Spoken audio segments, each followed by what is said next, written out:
Welcome to the City Club of Portland, Oregon's most respected public forum. The City Club was founded in 1915 as a civic research organization. Today, its members are 2,000 men and women who share a common interest in the quality of life and government in the Portland metropolitan community. The City Club meets on Fridays at noon in downtown Portland to present speakers selected for their distinction in specialized fields, their knowledge of specific issues, and the freshness and vitality of their ideas.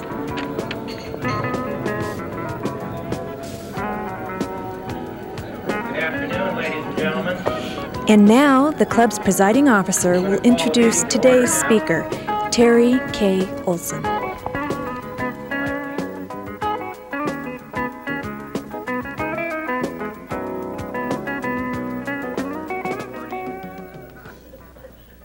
Your president called me last week and said, "Lee, make no mistake about it, you are in charge in my absence." And I said, "John, I know I'm number 3 under the Constitution."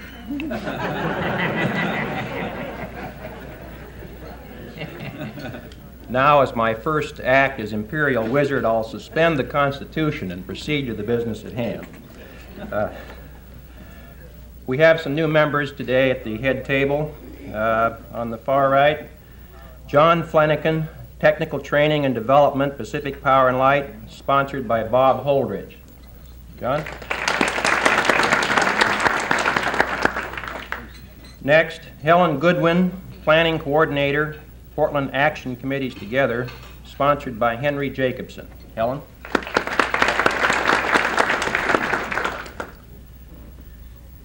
And next is Robert Bailey, Planning Consultant, sponsored by Pauline Anderson. Robert?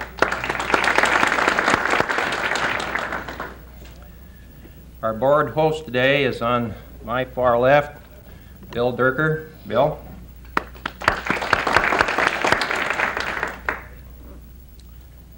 Next Friday, April 17, we will have as our speaker Washington Congressman Don Bonker. Congressman Bonker is the newly elected chairman of the House Export Trade Task Force. His topic will be export trade opportunities for the 1980s. That meeting will be here in the Mayfair Room. The following week, on April 24, we will be meeting in the Hilton Hotel Ballroom.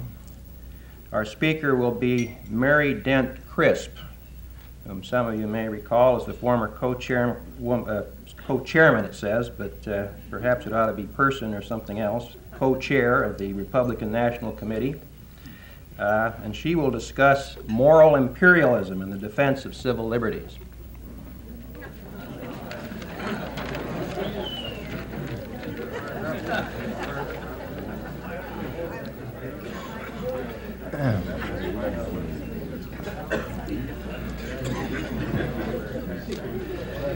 We're all aware of the state's current financial crisis.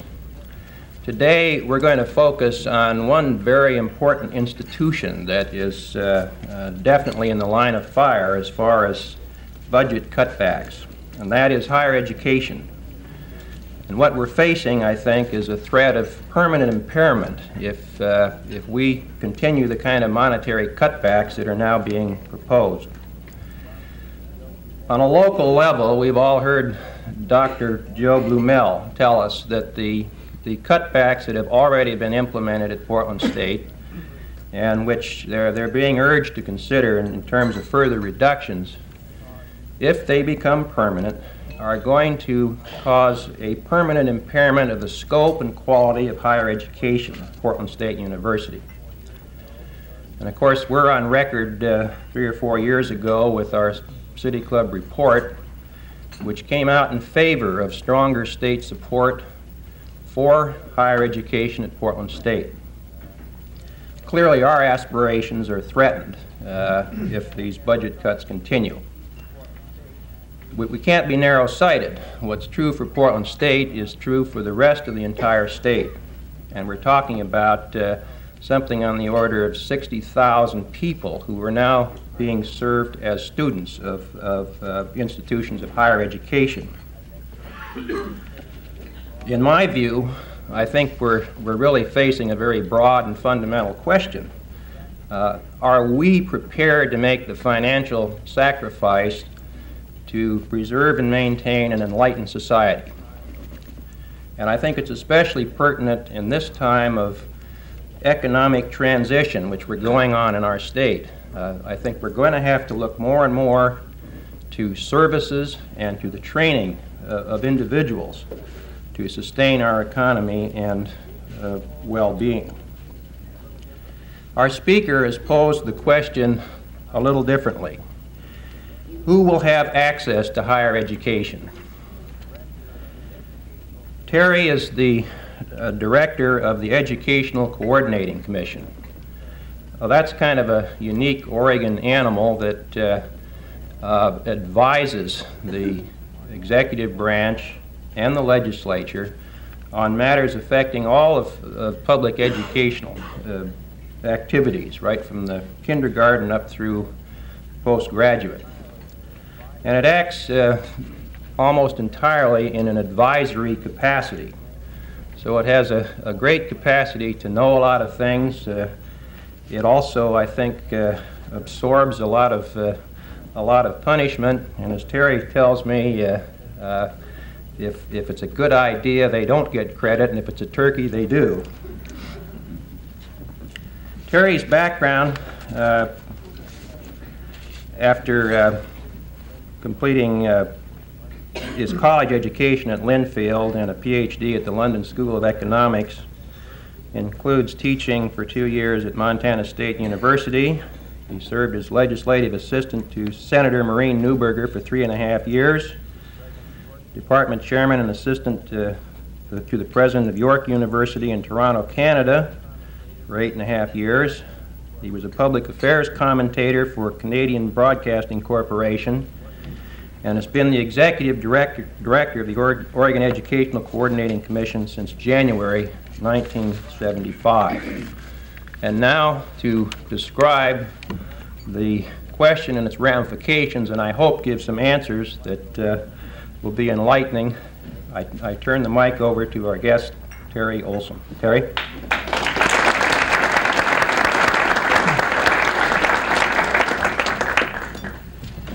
Thank you, Lee.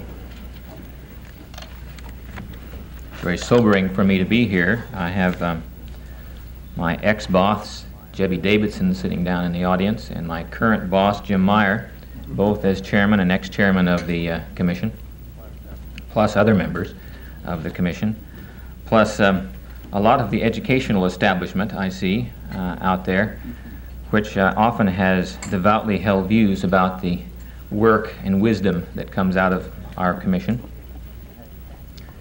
The commission has a statute which is quite comprehensive. It deals with data collection, with advising the governor and the legislature on finance, budgeting, reviewing post-secondary programs and new campuses. And a major section of the statute deals with comprehensive planning. And I'm often described as an educational planner, a forward thinker, a visionary. Recently, I had an opportunity to find out just how terrific I was as a planner, forward thinker. I got into the back seat of a taxi cab and told the driver to take me to this particular place, and about 2 miles later I discovered I was sitting in the back seat of a private car being driven by a very perplexed driver in the front seat, but at least quite cooperative over the whole.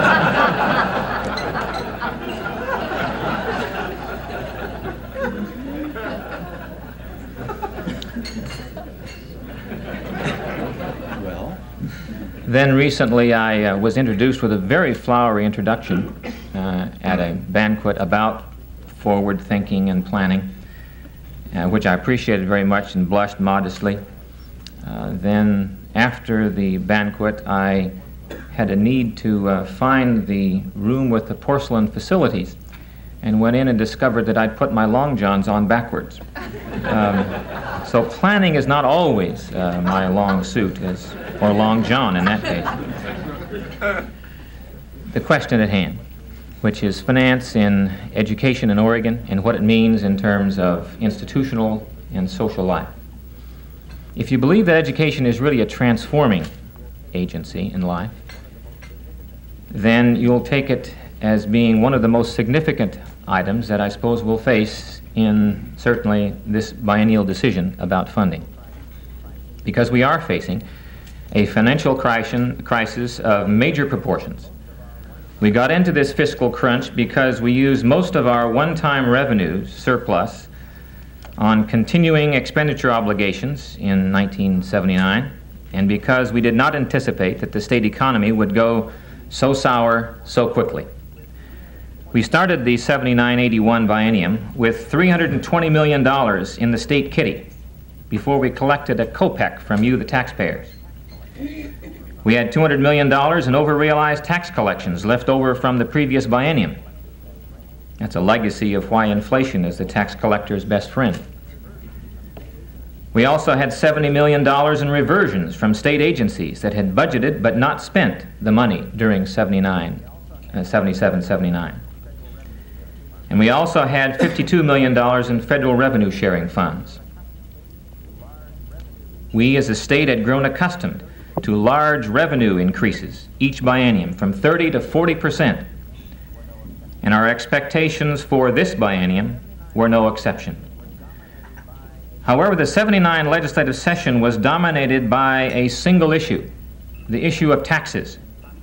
And out of that, reforms were made in property tax relief, in income tax reform, and a limitation on future expenditure growth in the state was adopted. The immediate result was to utilize fully those one-time only revenues. And then came the fiscal reckoning. The economy depressed, interest rates soared, housing starts plummeted, and the state revenues reacted by shrinking. We had to have a special session to keep solvent through a combination of cutting state expenditures and rather creative revenue growth via one-time accelerated tax payments and cracking down on tax delinquents. That brings us to the governor's budget for 81-83. His general fund income predictors said that it was grim. Only 13% biennial growth anticipated over 79-81. That provided less dollars for expenditure in the next biennium by $112 million than was authorized for spending during this biennium. The reason for that was the beginning balance of the $320 million in 1979 that is not available to us in 1981. In order to provide a minimum level budget then for state responsibilities and transfer funds, such as property tax relief and basic school support, the governor called for $242 million increase of revenues, new taxes. That allows a biennial increase of only about 10% over the post-special session cuts. This at a time of double-digit annual inflation and an increasing population to be served. What does the governor's budget provide for education? A no-program improvement, inflation-only budget would have called for an educational commitment of $1.64 billion. The governor's budget provides education 11% less than that, or $1.47 billion. Now, in plain speaking, what does that mean? In all aspects of Oregon education and receipt of state funds have been required to take tax cuts, expenditure reductions, below the current level of service, in addition to many of the cuts made during the special session. For example, basic school support is $87 million below that which the existing statute requires, and over $160 million below what the school districts believe would be a true commitment to 40%. Community colleges are $10 million short of minimum state funding for all of their enrollments. The independent colleges' contracted service funds are about 4 years behind what the state ought to be providing in terms of catching up with inflation. And the state system of higher education budget recommendation is some $50 million less than just what inflation would allow. In terms of education, educational buildings, there is no construction provided, not one brick authorized to be laid on top of another in the whole of 81-83. There are no program improvements. Whatever is now in bad condition, whatever program now is weak, whatever equipment now is inadequate or obsolete, must be accommodated by reallocations of scarcer resources within each institution and each district. Physical plant maintenance at portions of the Health Science Center up on the hill are pathetic, and in some cases just plain dangerous. Maintenance has been put off so long at some of the buildings in the state system as a trade-off to maintain programs in faculty and enrollments that some buildings will have to be rebuilt rather than repaired, according to the Chancellor's office. Library acquisitions, subject to extremely high inflation pressures for books and periodicals because of the price of paper, will be restored in the governor's budget to their former slow slide into mediocrity from their current post-special session descent into oblivion. The lowered state support for community colleges and for basic school support has caused those districts to seek higher levies from their local property taxpayers, most likely in B ballots. That'll cause problems because if the B ballots succeed, then the individual tax bill goes up without property tax relief, potentially fueling more disgruntled Prop 6 taxpayers. And if the B ballot fails, then the service level and quality will be cut because the potential or actual users of the services will be unhappy. Now, some people, of course, may believe that a 20% reduction in state government spending is the best news they've ever had. It's an article of faith by many that public employees are non-productive red tape maniacs. And I guess we all have our favorite examples from which it's tempting to extrapolate. But I can't stand here and say that I believe that Oregon will be a better place for us and the children that we have to live just because we went on a fiscal constraint rampage in 1981. Let me describe for you what the legislature has directed the Coordinating Commission to do. We are to present to the Legislative Assembly next week a report containing the following: a set of budget reduction packages for each educational agency of 10% below the governor's budget. The total reduction to be some $147 million. A second set of recommendations is also to be submitted, which allocates the $147 million reductions differentially among the educational units. The Commission is to describe the consequences of said reduction packages if implemented on students, teachers, staff, and public. In 20 years of private and public service, I have never had a task quite as difficult. A practical dilemma for the Commission staff in preparing this review has been the difficulty in acquiring specific information from the segments and institutions concerned. The usual and natural apprehension of what are you going to do with the information was certainly present. More fundamentally, there was great reluctance to provide details about programmatic reductions and staff and personnel reductions, and 3 reasons were given for this. It was too early to know what the proper course of action should be, budget cuts being very complex. The request from the Commission was presumed to be valid because it was directed by the legislature, but premature from the point of view of the various presidents and school district personnel. I think the appropriate time was sometime in 1989 2, it was judged to be inappropriate and tactically wrong to even discuss the specifics of reductions, because to suggest how one would live with less is to give credence to the notion that the schools can or even ought to live with less. Thus, discussion of the issue itself may enhance the probability of the cuts actually occurring, a self-defeating exercise. And third, early disclosure of programs and personnel on a potential hit list can be devastating to a program or an institution. Remembering that the 10% reduction was not fact, but a contingent possibility, school administrators do not want to start rumors about packing orders for departments if the cuts might not have to be made. The fear was that students might leave in post-secondary education or might not enroll in the first place, or the best faculty with career mobility would accept offers elsewhere. The result would be a talent drain away from the institutions based not on fact, but on rumor and panic, leaving the schools weaker than before, whether or not they had more or less dollars.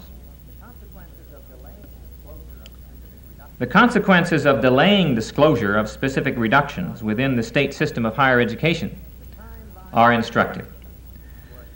The time buys opportunity for a careful and reflective assessment of the probable consequences of those programmatic and enrollment reductions. It allows staff likely to be terminated time to seek alternative positions with the least disruption to their research and to the lives of those staff and their families. It allows students time to choose alternative programs and institutions if necessary because of those reductions.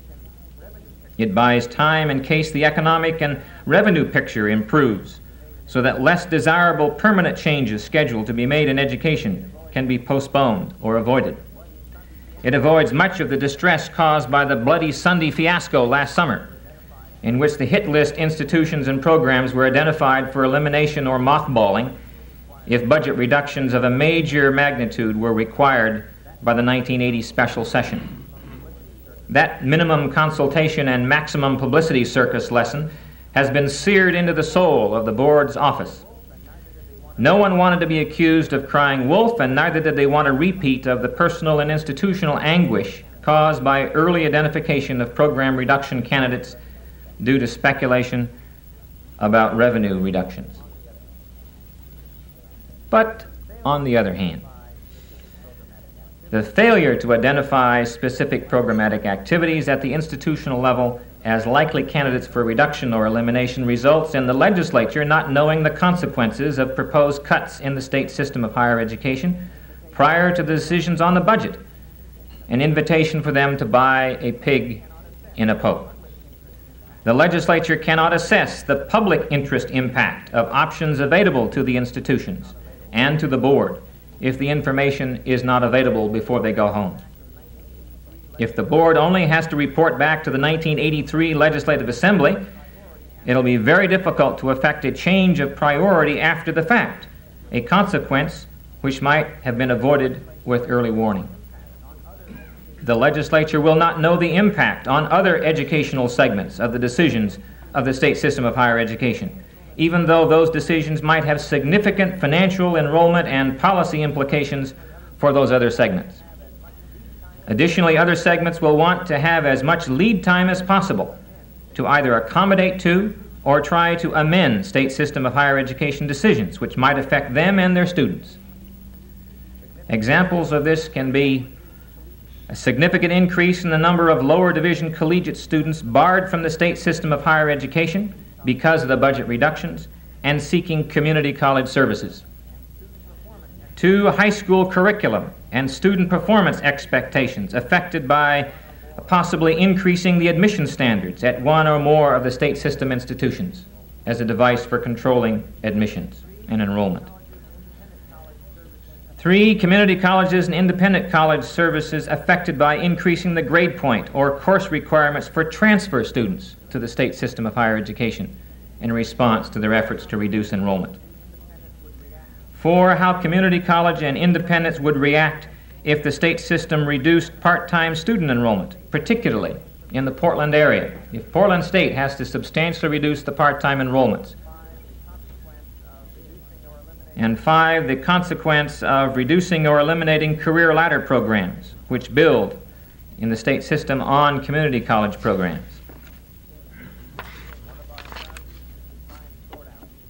One of our charges is to try and sort out priorities between education. You allocate $147 million cuts. How do you do it? Well, one way, obviously, is to do it uniformly. Everybody takes the 10% reduction. We have noticed that few people graciously volunteered to take uniform reductions when the governor was developing his budget. But now that we're talking about a 10% reduction, everyone seems to fear that they might be the ones that'll take more than 10%, and therefore almost all of the post-secondary units want to, quote, be treated equally, which means 10% but no more.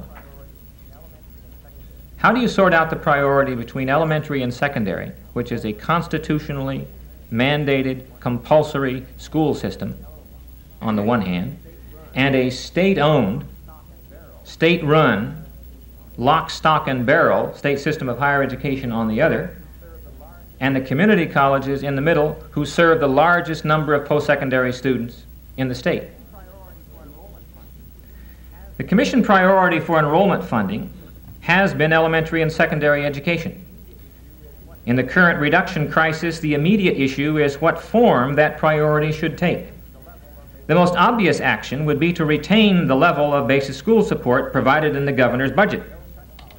The consequences of such a no-cut policy would require that $87 million, a sum equivalent to 10% of basic school support, be added to the amount of general fund money that other state agencies would have to absorb in reduction.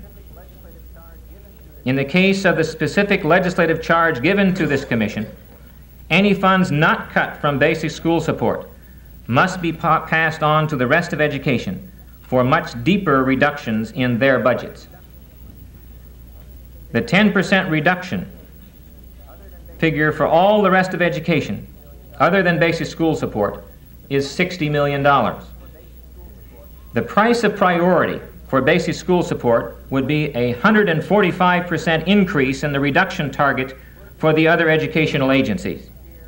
For example, higher education's share of the $60 million is $40 million, or 66%. Its share of the basic school support transfer burden, if you were to take no reductions in basic, would be an additional $57.4 million, a total reduction of about $97 million, or 24.5% of its total general fund biennial request in the governor's budget. Put another way, each percentage point not cut from basic school support means that $8.7 million must be identified in cuts in handicapped students, or in colleges and university enrollments, in faculty and libraries, or student financial aid. 2 basic school support percentage points that are uncut are equivalent to the total state funds the State Scholarship Commission has available for grants and loans to assist Oregon students attending our colleges and universities. For every $9 per student support money not reduced in the next biennium for the public schools, over 9,000 community college students would not receive state support, or some 3,800 students would be denied admission to the state system, colleges and universities. Clearly then, the price of protective priority for basic school support is very large. However, reducing basic school support another 10% will certainly cause consternation. Based on estimated school district expenditures for the next biennium, a 40% share by the state would require over $1 billion to support monies. The amount actually allowed under existing statute is $957 million. Due to the revenue problems facing this state, the governor's budget is only able to provide $870 million. So from the perspective of the school districts, the basic school support proposed appropriation is already over $160 million below their needs and $87 million below what the existing law allows. An additional $87 million under the governor's figure would mean that the local schools would receive only 76% of the funds they believe that they should have been provided. or 88% of what the statute would normally have provided. The school districts will try to make up the missing funds through increasing the local property tax levies, and what the taxpayers will not provide out of one pocket, they'll be asked to provide out of another tax pocket. What will happen under the circumstance of substantial reductions of funds below the governor's budget recommendations generally? The state can declare that because of public unwillingness to either reallocate existing funds or to raise additional taxes, the amount of state funds available for education will be significantly less than before. This circumstance is occurring at the time that the federal government is undergoing a fundamental shifting of public priorities, resulting in anticipated major reductions in money available for education from federal agencies. In almost all cases, those who spend these funds will wish to continue to do so. And in many, if not most cases, the legal requirements to continue to provide services will not be eliminated, thus increasing or passing on to the state and local educational authorities the funding responsibilities. This decline in state funds will result in the public school districts having to use local property tax monies in place of the fewer federal and state dollars. There already exists a substantial amount of dissatisfaction by the Oregon public with the efforts of the public school system. If the staff and service reductions made necessary by the lack of money is judged by that public as further deterioration of the education available for the elementary and secondary students of this state, Oregon will face major local confrontations. 1/3 of the grade 9 students do not complete high school within 4 years, and many of those who do graduate within the normal time have little command of the basic skills, let alone an understanding of history and society and the world of work. Few should be surprised that more money buying more of the same is not very attractive to those being asked to pay the bills. This is not to say that the public is unwilling to pay and pay more for compulsory age education, as your vote last week as evidence. Oregon now ranks among the top 10 states in expenditures per pupil, has comparatively smaller class sizes, and above average numbers of instructional staff in relation to students. Increasingly, there is a concern expressed about what the educational result is for public investment. If state and local school boards, teachers, administrators, and parents cannot agree on educational objectives and strategies to achieve them, not only will lack of finance continue to plague the public schools, but the non-public school movement will accelerate because it will appear to be a leaner, more focused, and more responsible alternative to a school system judged bureaucratically fat, too permissive in student behavior, and too lax in student performance standards. It matters little that these complaints are not unique to Oregon or that the alleged causes are a familiar litany of social ills: mandated programs, lack of parental support, breakdown of the family unit, lack of community roots due to high mobility, etc. The Oregon public wants its students to have some mastery of the basic skills, to know how to work, to be responsible citizens because they are self-disciplined and have some understanding and appreciation of their heritage and culture and societal values. If that is not the result for those students who are willing to make some effort, then the system will not be perceived as worthy of increased financial support. The failure to substitute local for state and federal funds will result in staff reductions, the significance of which will vary from district to district. If the decision is to reduce the number of teachers, the teacher-student ratio increases, and generally speaking, both the public and teachers have been in favor of fewer, not more students per teacher, on the grounds that quality learning is more likely to occur with less students.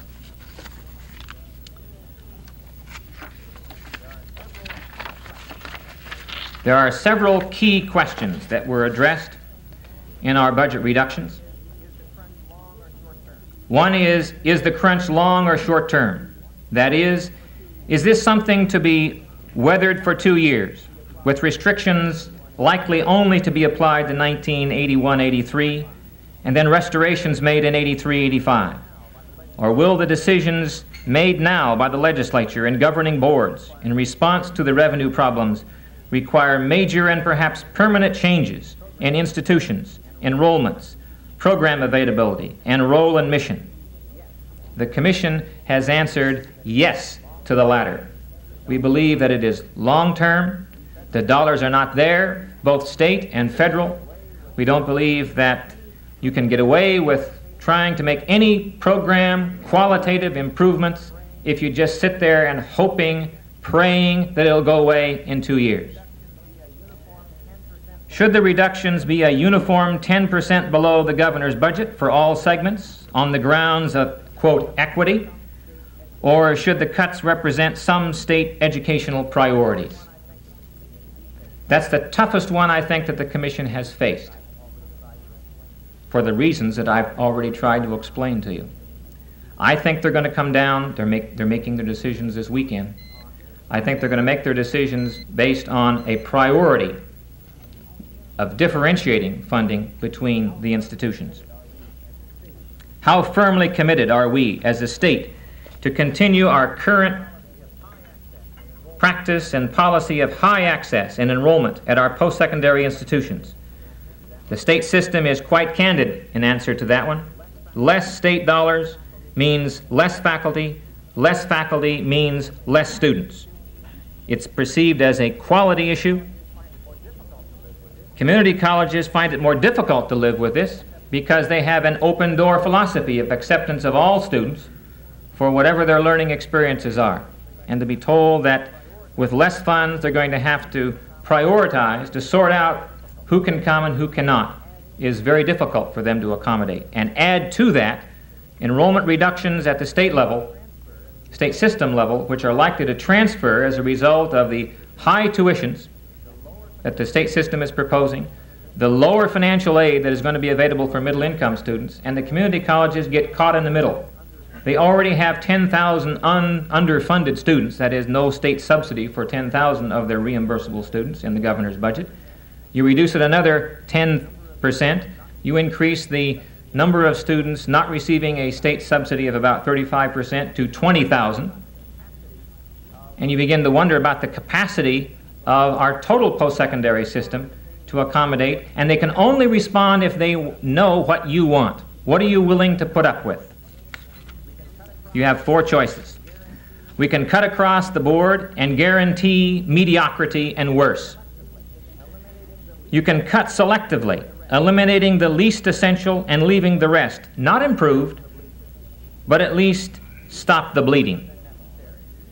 You can cut deeper than necessary to meet the general fund shortfall and use the funds freed up from the more drastic program cuts to put money back into the smaller, leaner system to improve the libraries and the salaries and the equipment and the facilities. The price of that option is very substantial. It means reductions in enrollment of a type that we have certainly not have any idea of so far, and the elimination of several career options now available in the region and in the entire state. It means the closing down of programs, schools, not whole institutions probably, but certainly the closing down of many of the programs, majors, and selected schools within the universities. Or we could, as a minimum, provide the state the funds necessary to at least fund the governor's budget. That will not improve Oregon education. That can only occur by major changes inside those institutions, reallocating those resources, even if you fund the governor's budget. I wish I had better news.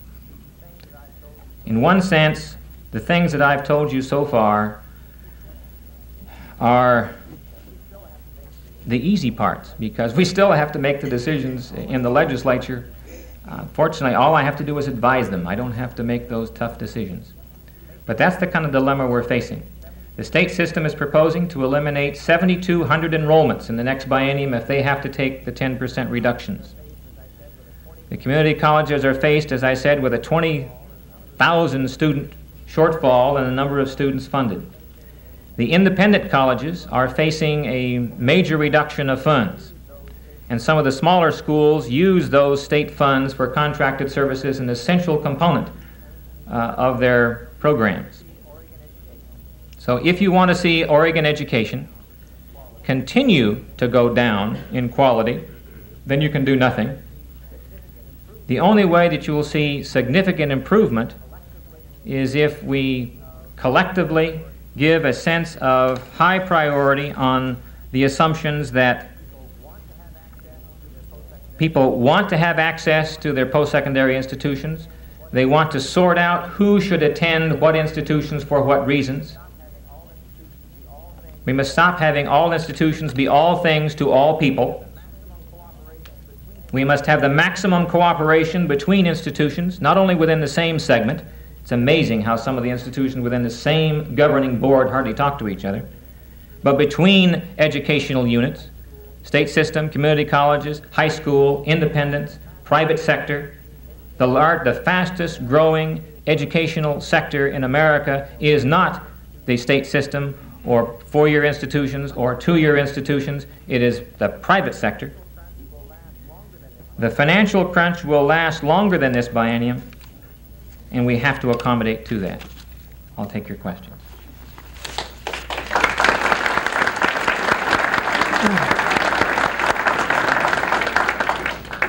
Thank you very much, Terry. That was indeed sobering, comprehensive. There's a great deal of food for thought, and I notice you didn't even cover all of your remarks there, but we very much appreciate a thorough and candid discussion. I'm now open for questions. Yes, sir. Jimmy Davidson, City Club number. I can understand why Becky Johnson told me just before the meeting that I'm happy, should be happy that I'm no longer on the commission. But Terry, I'd like to ask you this. Probably it would not be politically wise, since the commission is funded by the legislature, for you to just tell the legislature to go jump in the lake. You can't make it 10% below what the governor has already recommended, with the effects which you point out, and specifically those quotes that you, the reductions, were those on the governor's budget, or is that the additional 10% that the legislature asked you to cut? What would happen if you told the legislature, no, you couldn't make the additional 10% cuts and below the governor's budget, and would you clarify your remarks with regard to what can be done in terms of whether you're talking about the governor's reductions or the additional 10%?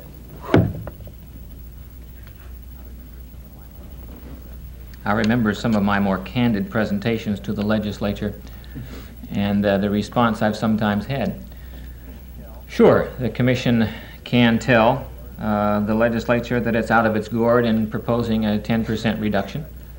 I would hope that in our presentation of just stating what we believe to be the consequences of the 10% reductions, and in case we don't cut basic school support, substantially larger reductions than that in other segments, that the evidence carries itself.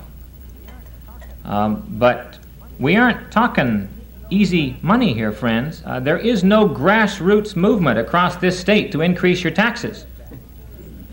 I haven't heard that. I find people that are related to education walking into the Ways and Means Committee and saying, of course we must provide the funds in the governor's budget. But it is the conventional wisdom, I think, at the moment of the legislative leadership that the votes aren't there, and the votes aren't there because not because the legislators have suddenly acquired some kind of Reagan-esque conversion on the road to Emmaus.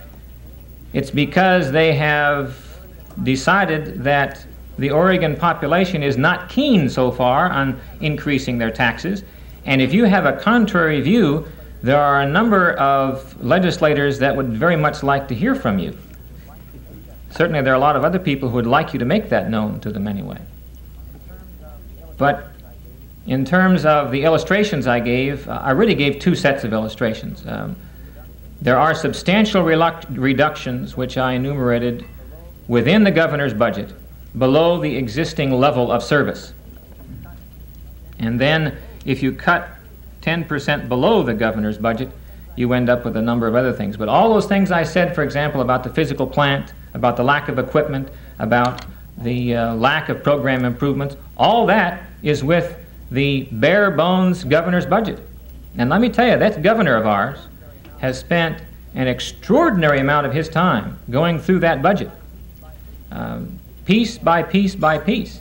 He has examined educational things and given a high priority to education. I was extraordinarily impressed in sitting with him in all of those meetings over his detailed grasp and understanding of what he was doing. And you got to remember, when he ended up with his initial review of education, he was $242 million short, and he had the guts to ask for $242 million of additional taxes, for which he's receiving a minimum amount of, so far anyway, in the legislature, support. And yet the consequence of not doing that is what we're faced with in this budget reduction. Jean? Jean Higginbotham, City Club member. I understand your frustrations in terms of education, but is it not true that all other divisions are having to set up contingency plans? And unless we as a state do say that we don't need quite all our property tax relief, that this is going to be across the board in all divisions. Don't we have to contend with the fact that all divisions of state government are going to have to face the cutbacks? Absolutely, and they're interrelated. Activities at the Health Science Center, Crippled Children's Division, the community colleges, etc., are all affected by the reductions that will be taking place in other elements of government. Every segment of government is being asked to reduce 10% below the governor's budget. My specific charge deals with education. Obviously, that's why I focused on it. But you start carving out 10% out of human resources, which is the other big bucks soaker-upper in the sponge of government service, and it has major implications on many things in education. For elementary and secondary, handicapped children's services are decidedly affected by the capacity of the Human Resources Division to have dollars available to assist them in providing those services. In post-secondary education, in specific instances, dollars which are available to help support patients at the Crippled Children's Hospital, for example. We constantly play this juggling game with the Crippled Children's unit over there of, well, maybe if we take these dollars out of education, Human Resources can pick it up. And then Human Resources says, well, if we cut out those dollars in Human Resources, maybe education can pick it up, and you end up both of them being cut, and the people that suffer are the patients and their families. Yes. Molly Smith, City Club member. I'd like to know what you predict for the future of state assistance to independent colleges. What is the future of state assistance for independent colleges? Lost my brains. What did I do? Put them back in my briefcase? Yes. Glad you asked me that. I got in big trouble with the good burgers from the independent colleges this week. So, with your permission, I'll read a brief statement. Would the substantial reduction in or elimination of the purchase of educational services for independent colleges program cause the colleges to reduce enrollments of Oregon students? It's not a direct student aid program such as the state need grant programs. Rather, the PSIC funds go directly to the institution as a part of their unrestricted revenues and may be used for any purpose whatsoever by the schools. The money may be applied to student financial aid, to staff salaries, to promotional materials, to building maintenance, or even in support of religious activities. If the program was eliminated, it would indicate a change of policy by the state toward the independent institutions. The existing policy is seen as evidence that the state recognizes that it is in the public interest to have quality post-secondary alternatives to publicly governed schools. The grounds being educational diversity in size and curriculum and pedagogy, and the reduced cost to the taxpayer. Every time a student goes to an independent college instead of going to a public institution, the taxpayer is obviously saving anywhere from $1,000 to $2,000 or $3,000 per year. The assistance of the independent colleges, the existence of the independent colleges, has meant much in the history and development of this state. Portland, Forest Grove, Newburgh, McMinnville, and Salem would be very different communities if those schools had not existed or did not exist now and in the future. The cost to the Oregon taxpayer, if the currently enrolled Oregon students at independent colleges were shifted to public institutions, would be thousands of dollars per student. Equally, if students who would have enrolled at public institutions would enroll at independent colleges, the reductions in direct public costs would be between $1,000 and $3,000 per student.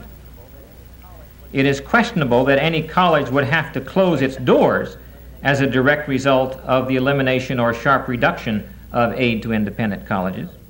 The reason for that primarily being that the last 5 years the state has paid basically the same amount per student to them, so that they have lost between 30 and 50% purchasing power for each contribution the state makes per student. They've already had to adjust to that level of reduction. The percentage of general operating budget that the PSIC fund represents ranges from about 1% to maybe 8 or 9%, and the average is around 3%. The colleges have demonstrated their capacity to continue to function well and with increasing enrollments and costs, even with that reduction of purchasing power. And you can argue both ways on that. Because they've adjusted to it, you can eliminate it without great problems, or B, you can reverse it and say, because they have already had to absorb a 30 to 50% reduction in the last 5 years, equity says you don't cut them anymore. Choose your side. We have time for about a 60-second question. Neal? Neal Farnham, City Club member. At the present time, what percentage of the total cost of education does tuition cover? What percentage of the cost of education does tuition cover? In the state system of higher education, the percentage cost depends on the level of student. Currently, as a resident undergraduate in Oregon, it's about 23%. A graduate student is about 30 to 33%. The non-resident graduate student is around 50%, and the non-resident undergraduate student is 100%.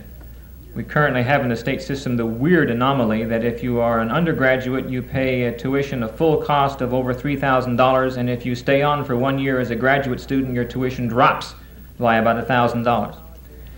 At the community colleges, the average for the state as a whole for the 13 community colleges is around 18%. However, that range is from about 25% at PCC down to about 10% at other institutions. So within the 13 schools, you have a wide variation. And the independent colleges, the tuition is the largest single component of all of their resources. Thank you very much, Terry. I, for one, feel very comfortable that our Educational Coordinating Commission has someone like Terry to serve it. I think they're well served, and I wish him luck in the legislature. Thank you.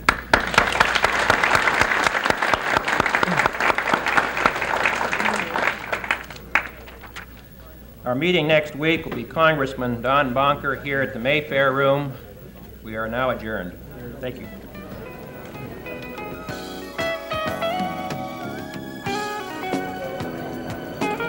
City Club meetings are videotaped on Fridays by Liberty Cable, Television Incorporated, and can be seen regularly on the following Monday at 2 p.m. and 7 p.m. over this cable channel.